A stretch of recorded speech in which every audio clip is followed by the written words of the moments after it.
This isn't the America that we deserve, or frankly, that our ancestors have fought and died for throughout the years. We have to fight to get there. Check it out, leave your comments, ding the bell, share it with your friends, and subscribe to our channel. Just at the tail end of the last segment, a caller, now my apologies, I don't recall her name, but a caller had asked what I think is really one of the most important questions, and that is, how is it that people fall for this BS that the Republicans are shoveling at them? That's not the way she said it, but that's, you know, and I think in particular, right now, probably the one segment of our population that's really falling under the spell of this are first-generation Hispanics who still speak Spanish, and or who also speak Spanish, shall we say. And the reason I say that is because this is a phenomenon that's happening right now on Spanish language radio. All over the country, there are Spanish language radio stations in pretty much every town and community, and they are being bought up or leased by these people with right-wing agendas, and they're being turned into the Spanish language equivalent of Rush Limbaugh, right-wing talk radio in English. And the sales pitch that they're selling right now to Hispanics, to Latinx folks, is essentially the sales pitch that Reagan sold all the rest of us back in the 1980s. And it goes something like this. The Democrats want to give you a can of tuna fish. In fact, this is the actual example that they're using on Spanish radio. The Democrats want to give you a can of tuna fish and tell you that if you want any more tuna fish, you better vote for more Democrats, and then they'll keep giving you the tuna fish.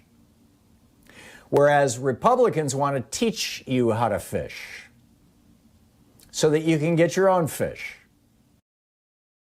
Remember this? I mean, this was like the premier conservative talking point 40 years ago. And it's being recycled right now. And we're watching the numbers. I mean, it's fascinating to watch.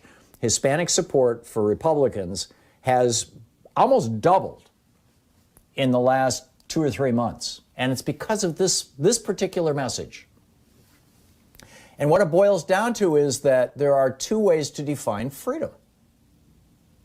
The conservative definition of freedom is basically, on the one side, you're on your own, and on the other side, or on the other hand, and that's a good thing because if you're on your own, you can, the sky's the limit and you can accomplish whatever you want. And it's, this is the kind of Norman Vincent Peale idea.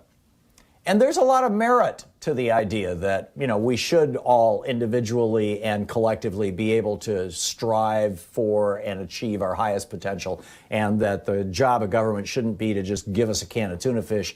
It should be to help us out, help us figure out how to become prosperous and wealthy and successful. And that success prosperity gospel that the Republicans have been selling is something that, people who are trying to figure out how do I achieve success in America are very vulnerable to. The Democratic argument has been over the last 40, 50, 60 years, really not addressing that issue. The last time Democrats really addressed that issue in a way that made sense to the average American was in the 1930s and 40s, when Franklin Roosevelt repeatedly, he said this in his inaugural address in 1932, he said it in his New York Times Square, or Madison Square Garden, speech in 1936 when he accepted the Republican nomination for his second term as president. He said, an old judge once said, a necessitous man is not a free man. In other words, you're not free if you are in need of core necessities. You are not free if you are homeless. Now, Republicans can say all day long, it's a shame you're homeless. I'll tell you how to start saving your money so you can buy a house. No, you're not free if you're homeless. You're not free if you're hungry and don't have access to food, Franklin Roosevelt said. Which is why we started programs like food stamps. We started programs like housing support that Ben Carson is trying to gut right now with HUD, because you're not free if you don't have housing. You're not free to reach the top of your potential if you don't have access to education. Franklin Roosevelt laid this out in his second Bill of Rights. Everybody should have free college. Everybody should have, access to housing. Everybody should have a guaranteed wage that is decent. Everybody should have access to free health care. Yes, Franklin Roosevelt laid that out in 1940. I think it was 1943 or 44. No, it was 44 in his second Bill of Rights speech. And it's really worth checking out and looking up. So basically what Democrats have been saying is, if you want to be successful in America, we're going to provide you with a launching pad. We're going to, make sure that you don't fall below this point, that sickness isn't going to stop you from being successful, because we'll cover you if you get sick. That a lack of education isn't going to stop you from being successful, because we'll make sure you can get that education. That a lack of a job isn't going to stop you from being successful, because if you can't find a job, we'll provide you with one, a government job as a job of last resort. Or we will, at the very least, cover you while you're unemployed with unemployment benefits. Now, Republicans have said to all those things, no, that's a bad thing. Those are all bad things. Because if you have free college, you don't value it and you won't pay attention in class. If you have free health care, you're just going to sit in the doctor's office all day and beg for drugs. And if you have, free housing, you're not going to value it, and you're not going to shoot for the stars. And the real truth encompasses a little bit of both of these, but they are, in particular, the Republican message is one that is absolutely rigid. It's if you need charity, that should be provided by churches and wealthy individuals, not by government. And, if you are concerned about becoming successful in America, you need to learn to fish, not take a can of tuna fish from the Democrats. And the Democrats are saying, we'll give you the can of tuna fish so that you can have enough nutrition to go to work and make enough money to make yourself successful so you can buy your tuna fish in the future yourself, if I'm making sense. So anyway, I think it's really important to note that these are the dueling stories that we've had in the United States for well over 100 years about who we are and what the real purpose of government is. And I think that the reason, and I think Democrats have really fallen down on the job in terms of defining freedom. Franklin Roosevelt defined freedom very, very clearly.